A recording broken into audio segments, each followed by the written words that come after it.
Friday. Ayan. Thank Lord. Thank you, Lord. Thank you, Lord, for everything. Monday to Friday. Ayan, tapos na naman ang ating work. Ayan, pahinga na naman tayo ng Sabado at Linggo. Kaya, ang pahinga, maglaba. Ayan, hintay na lang tayo ng mga alas 5.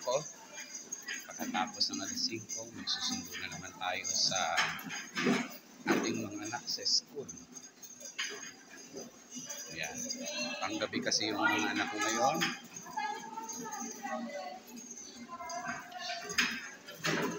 Hanggang 8:30 ng gabi. Kaya dapat natin sunduin sa eskwelahan. Huwag natin pabayaan. Lalo-lalo na ngayon uso ang mga fraternity.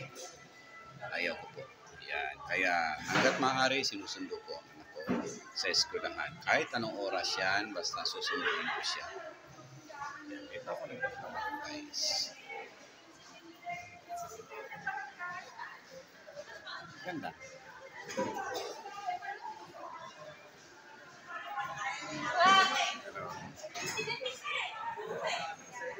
Sakay muna tayo ng elevator.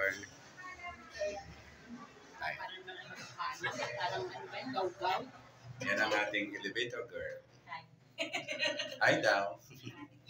Sa sobrang dami ng trabaho ko ngayon, guys. Kaya ito. Yan. Nag-break time muna ako. Ang break time ko alas 4. Yan. Bumaba ako, nagkape. Yan. Dito ako. So, maraming salamat sa inyong lahat sa panonood ng aking video. Sana huwag kayo magsasawa sa akin.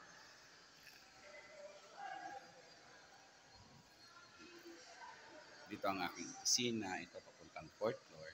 And then, ito ako ngayon, guys. Papasok na ako sa aking opisina.